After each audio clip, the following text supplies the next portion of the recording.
Gumagawa ko ng buko salad. Madami kasi akong buko kaya gumawa ako ng buko salad. Yummy! So yummy! Yummy!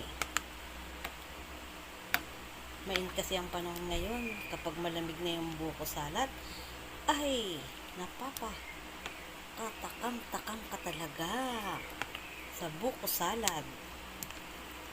Yummy! Yummy! Yummy! Yummy! Yummy! Yummy! So yummy!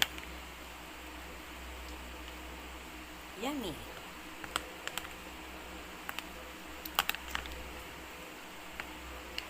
Yummy! Yummy!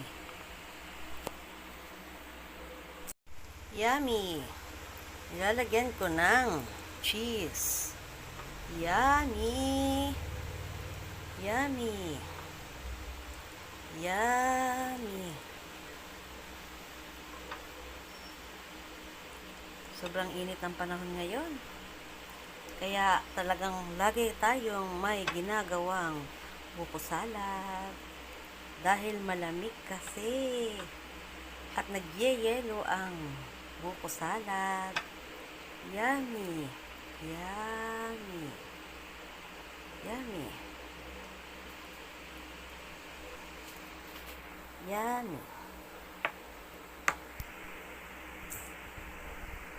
Yummy! Pahaluin.